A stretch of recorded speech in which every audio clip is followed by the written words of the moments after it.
En 1932, en la Italia fascista de Mussolini, apareció el Fiat 508, que popularmente fue apodado por los italianos como la Balilla, que en español decimos el Balilla. El Balilla o la Balilla pretendió ser un coche popular que motorizara la clase media italiana, pero que estuviese dotado de las comodidades y el confort de otros coches mucho más caros y mucho más lujosos. Hoy vamos a analizar el Balilla y en una de sus versiones más bonitas, la versión Torpedo. Vamos a aprender la historia de la Balilla, por qué a esta carrocería se le llama Torpedo y por qué se le apoda con ese curioso nombre. Bienvenidos a Vehículo Histórico. De los años 20 a los años 30 existe un salto tecnológico muy importante en los automóviles. De un buen auto de los años 20 como es este Nash, a un coche ya mucho más popular como es el Balilla del día de hoy, que apareció en el año 32, pues había ya un salto evolutivo importante. El coche tenía mejor aerodinámica, tenía mejor suspensión, tenía un buen confort, empezaron a incorporar los cambios de 4 velocidades, algunas velocidades sincronizadas y fundamentalmente aparecieron los frenos hidráulicos que detenía el coche con bastante más seguridad y en menos espacio. El Fiat 508 del vídeo de hoy aparece en el mercado en 1932 en el Salón del Automóvil de Milán y rápidamente se convirtió en un coche muy popular que se apodó por el pueblo el Balilla en italiano, que en España normalmente decimos el Balilla. Balilla era el apodo de un niño genovés que en 1746 tuvo el atrevimiento de tirar una piedra a un oficial austriaco, porque las tropas austriacas ocupaban Génova en ese momento, era la llamada Guerra de Sucesión Austriaca, que se convirtió en un conflicto internacional que se desarrolló desde el Océano Atlántico, Europa Central, Italia. En Italia había tropas españolas luchando porque el reino de Nápoles y Sicilia pertenecía a la corona española y en ese conflicto intervino desde Rusia, Prusia, Francia, Gran Bretaña, un conflicto que en principio era un problema de sucesión en la corona austríaca, pero que arrastró a prácticamente casi todos los países europeos.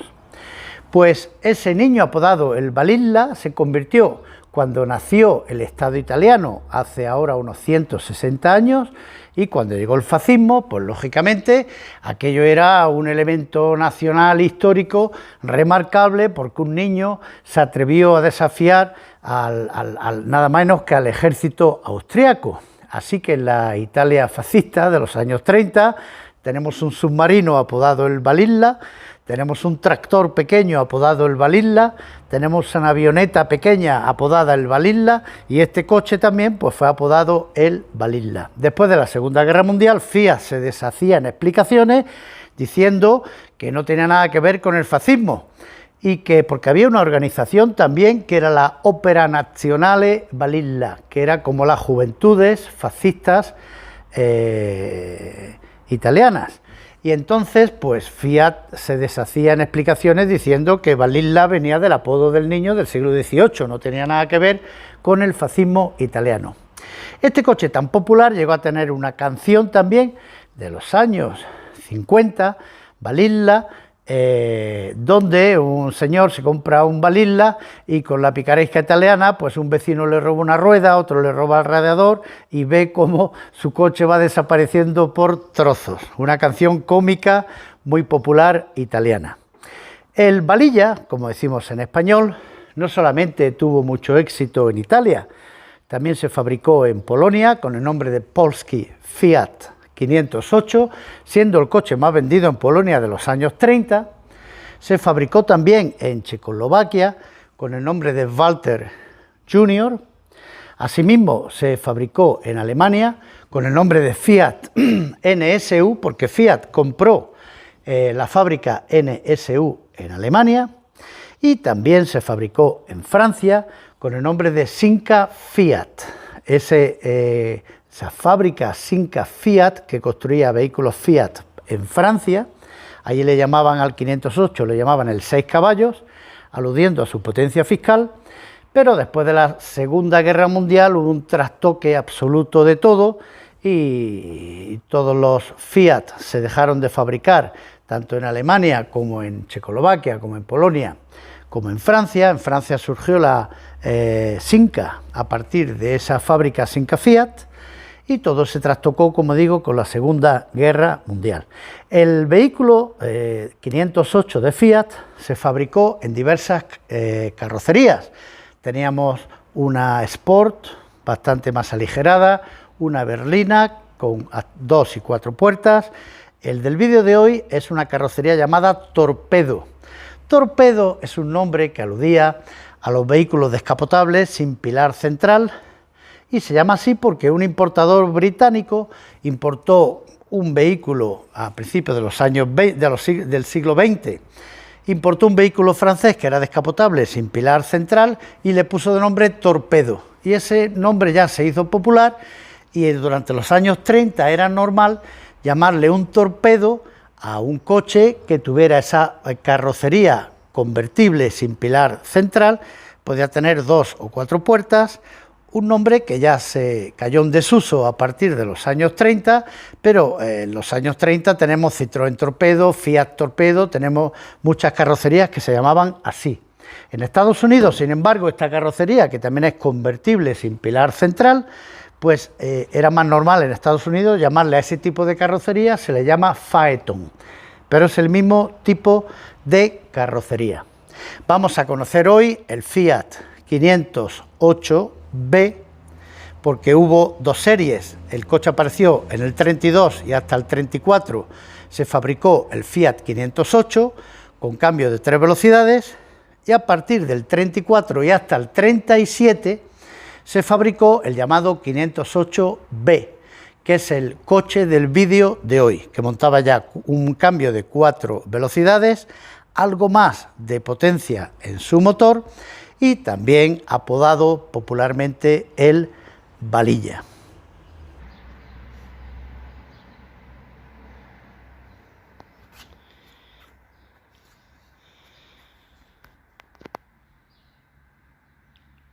Nos encontramos con Antonio Sorroche, el afortunado propietario de este bellísimo Balilla. Buenos días, Antonio. Muy buenos días.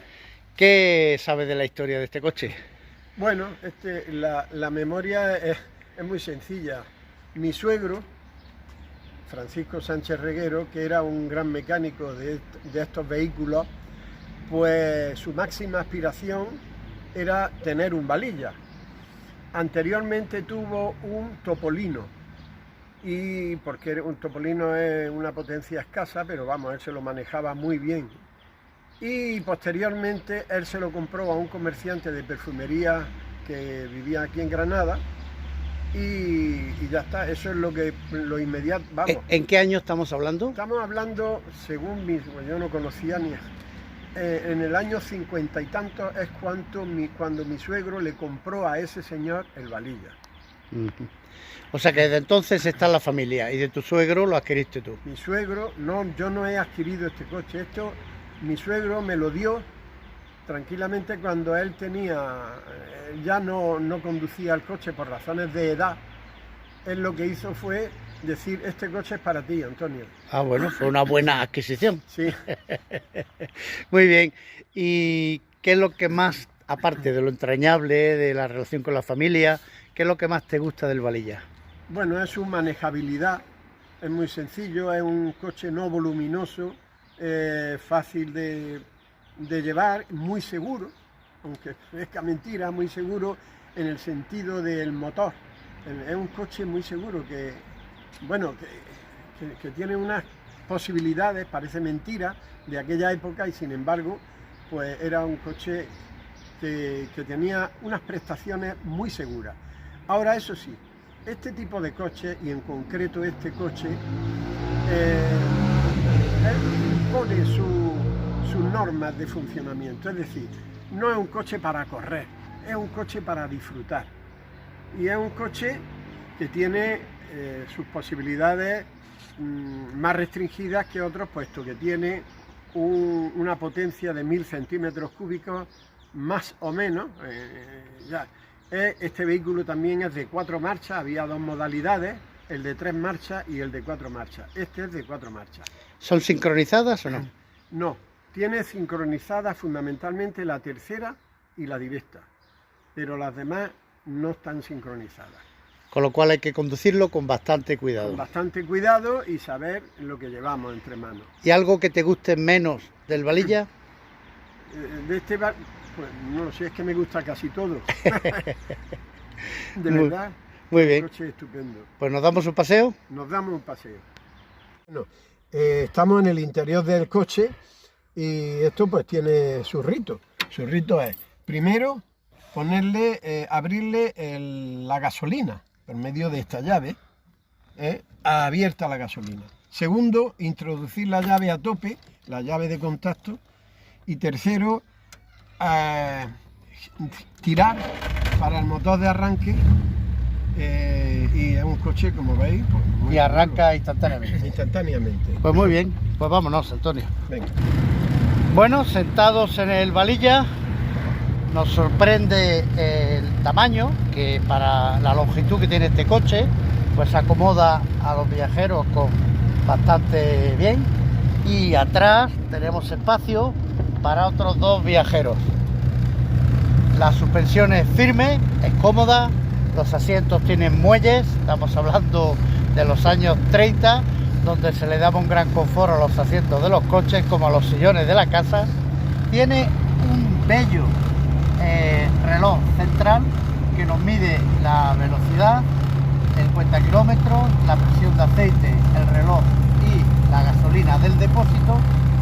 Y el acabado pues tiene su ornamento de madera, acabado de chapa, y es un coche que tiene bastante elegancia y atractivo. Aquí vemos un mando para abrir o cerrar el parabrisas, con lo cual es la ventilación para refrescarnos en verano, el motor del limpia parabrisas sobre el propio parabrisas, y la verdad es un coche que destaca pues por su simpatía, por su buen espacio para el tamaño que tiene, y acomoda a los pasajeros bastante bien.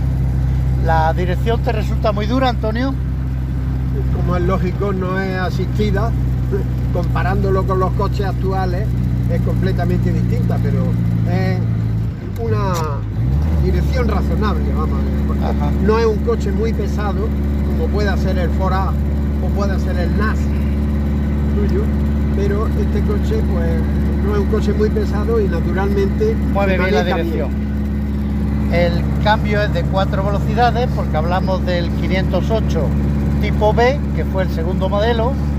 El primero tenía 3 velocidades y el segundo, el B, tenía 4 velocidades, como nos ha dicho Antonio, sin sincronizar la primera y la segunda. Pero Antonio lo maneja muy bien y gestiona bastante bien el manejo del cambio.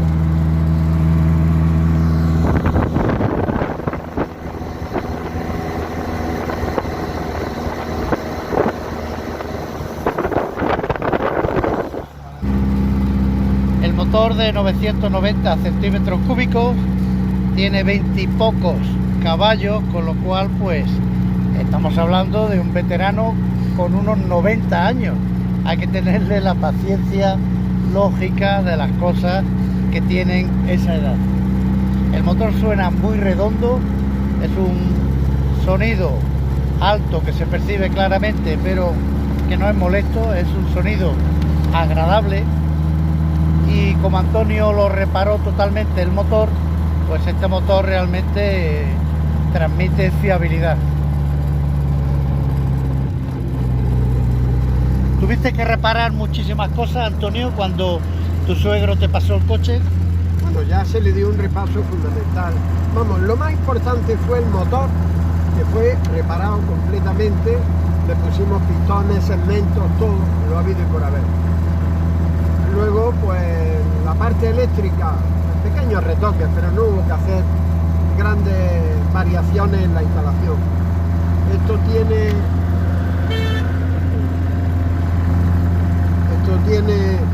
su intermitencia manual, no es una intermitencia tal, tiene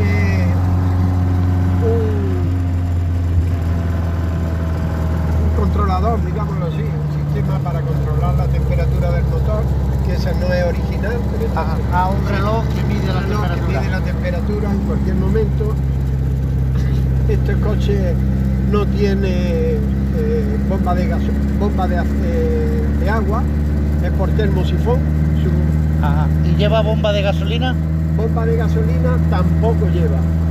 Porque se alimenta por gravedad, ¿no? Por gravedad, porque el depósito está por encima del carburador. Ajá.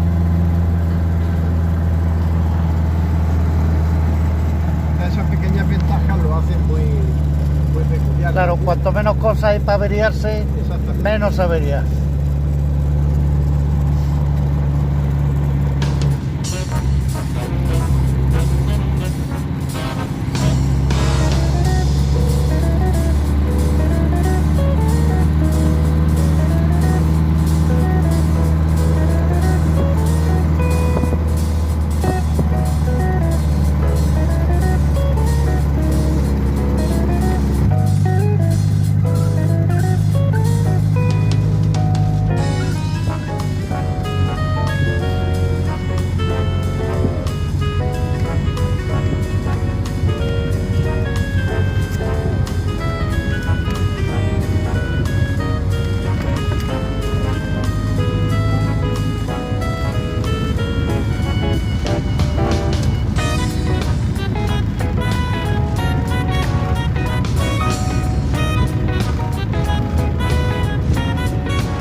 Estos son los coches los que realmente hay que saber conducir, ¿verdad, Antonio? Sí, estos coches hay que saber conducirlos, no hay que forzarlo.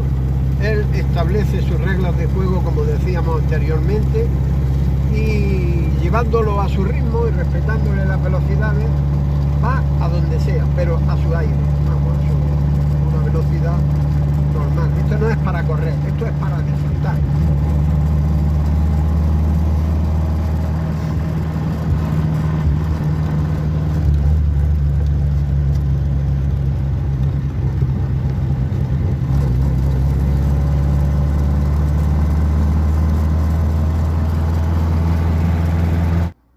La carrocería torpedo de este Fiat 508 Balilla desprende una simpatía y un encanto realmente grande.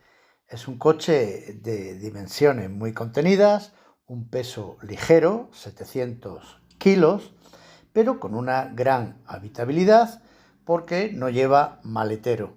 Y realmente cuando pensamos el uso que hacemos de un clásico, pues apenas usamos el maletero. Así que para usar un clásico no es imprescindible que el coche lo tenga.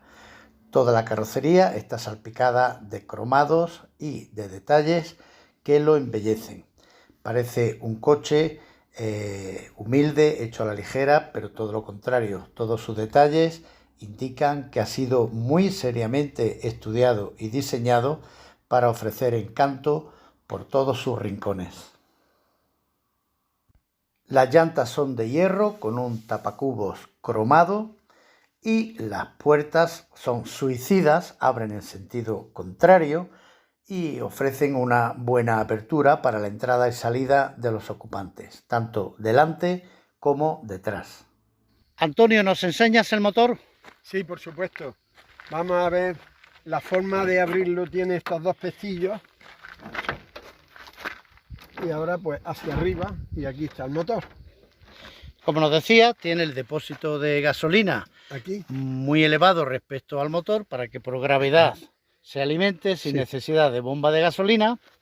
Aquí tenemos líquido de freno, porque los frenos ya son hidráulicos, no mecánicos, que es todo un adelanto para su época. Vemos que le has puesto un vaso de expansión de refrigeración, que no sería de fábrica, eso es. para garantizar que el coche no se caliente. Eso es. Tienes una bombilla muy curiosa ahí para dar iluminación al motor de noche, ¿no? Sí, señor. Y además que funciona perfectamente. A ver, si yo soy capaz, aquí. Sí, ya lo hemos visto. Y el motor, pues es muy contenido, de tamaño muy pequeño, 990 centímetros cúbicos, y que además está colocado muy bajo, con un centro de gravedad muy bajo. Hay una cosa muy curiosa, y es que mi suegro, que era el propietario de este coche, era un hombre muy previsor y llevaba siempre una bobina de repuesto. No había más que cambiar los cables para que en caso de fallo pasar rápidamente a la otra bobina. Con un pequeño interruptor que tiene. Ahora mismo no sé dónde está el interruptor. Bueno, eso es buena señal de que nunca se te ha roto la bobina. Sí, no, aquí está el interruptor, sí, está aquí. Para pasar de una bobina, a la otra. Simplemente cambiando el cable. Exactamente. Ahí vemos la limitación de aceite del motor. Sí, eso es. La dinamo en lo alto del motor. Sí. El distribuidor. Muy bien, un motor muy contenido y muy pequeño. Sí. Vamos a ver la otra parte del motor, y es lo mismo. Un pestillo, dos pestillos. Elevamos, sostenemos, y aquí pues está el carburador con su filtro de aceite, filtro de gasolina que llevamos, y el filtro de gasolina, exactamente, y aquí un curioso receptáculo para poner algunos fluidos, aceite de repuesto y todas esas cosas. Un pequeño extintor de incendios y para la gasolina sin plomo aditivo. Exactamente. Y la forma de ver la gasolina, además de que hay un aparato que la mide, pues introduciendo esta varilla de madera. Y ves lo que tienes en el depósito. Sí, y también utilizar esto, que es un medidor original. Fiat 508. Que medía los litros. Balilla, para medir los litros de gasolina. Caramba, que tiene. Cosa más curiosa. Sí, se introduce.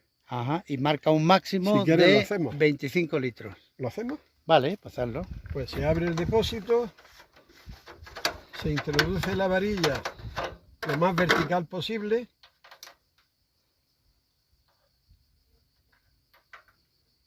Y nos dice que tiene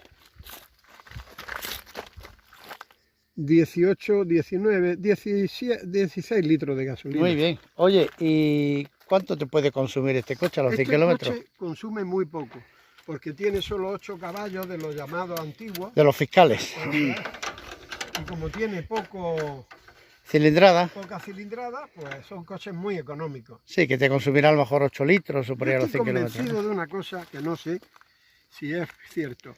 En Europa había mucha escasez de gasolina y de dinero. Y entonces los que tenían grandes motores y grandes tal eran los americanos, que tenían gasolina, tenían dinero y tenían de todo. Y en España, lo mismo que aquellos, pues el coche utilitario fue fabricado para que llegara a todo el mundo, pero que no les resultara un problema económico excesivo. Así es, efectivamente. Eso es. Se puede decir que este Fiat es el equivalente en Alemania al Volkswagen Por Escarabajo. ejemplo, eso es. Y en España el Sevilla Ajá. y no sé cuántos más. Los mandos de este coche están muy claros. Primero, la apertura de la entrada de gasolina. Es conveniente cerrarla. Para que no se hunde el carburador. Exactamente. Y luego, pues la abertura tiene dos posiciones, una y otra con reserva. Eso es. Eso por ahí.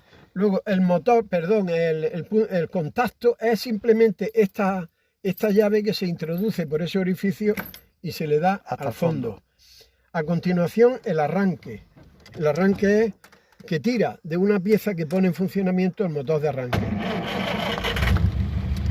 ¿Vale?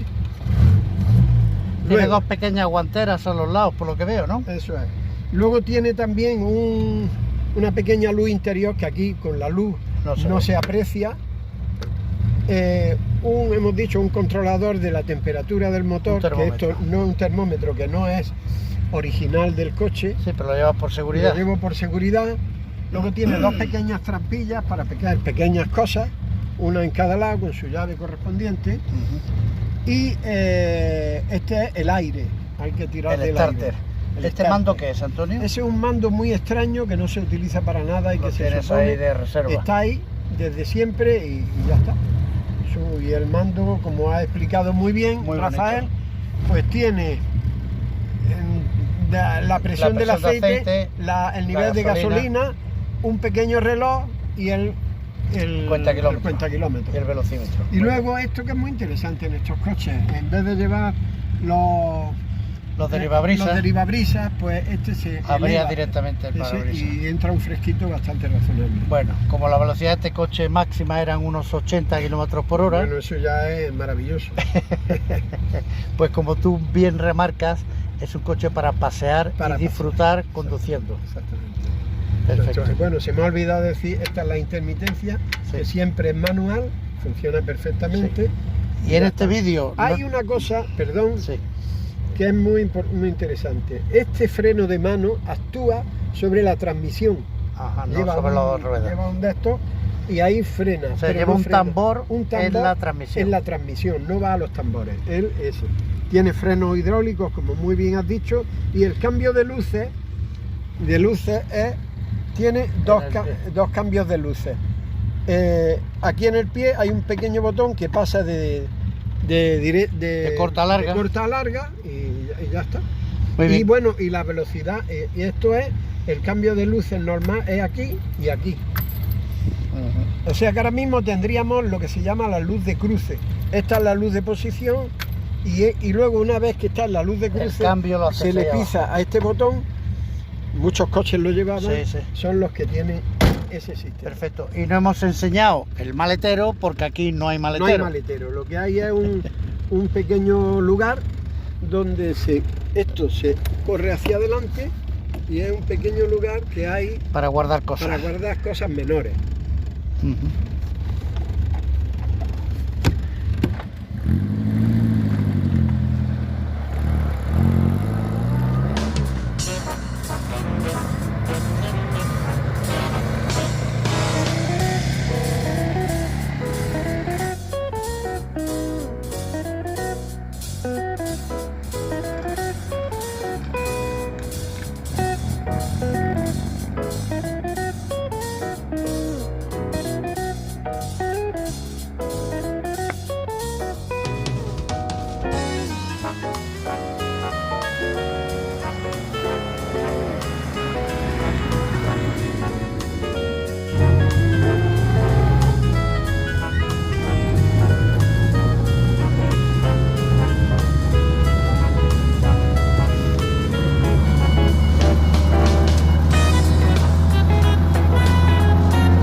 Pues así es el Fiat 508 Balilla, o en español Balilla, un clásico muy recomendable.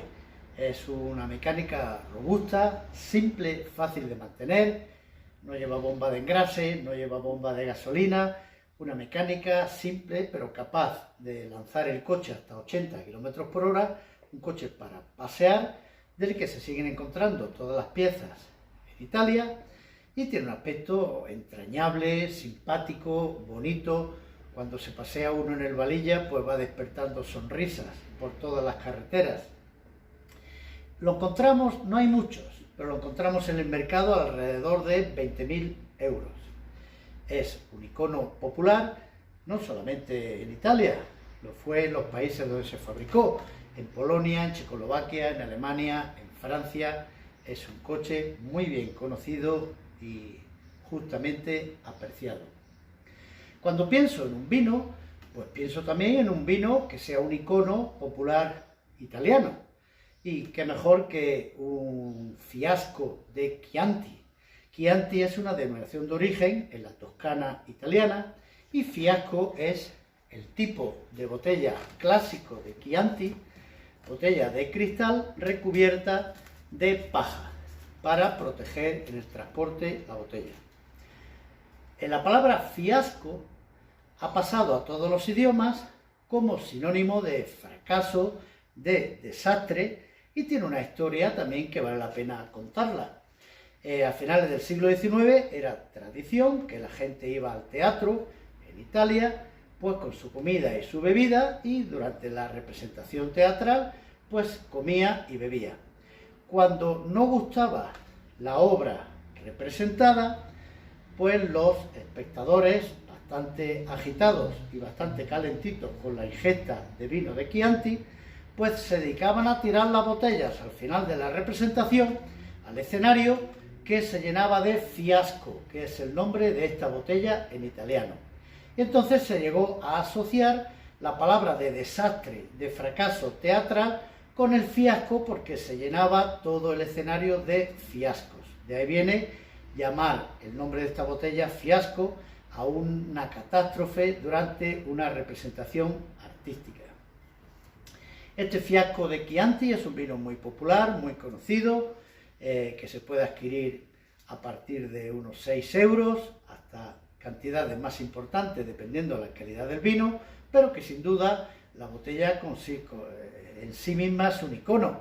Esta botella, pues normalmente cuando se bebe, mucha gente la utiliza de candelabro para sujetar una vela, la vemos en los restaurantes italianos de las películas, en Italia cuando viajamos por Italia, en fin, como nuestro Balilla de hoy, el fiasco, todo un símbolo de la Italia. Seguid conectados, dale a me gusta, si aún no estás suscrito, suscríbete, y seguiremos ofreciendo historias de clásicos muy interesantes.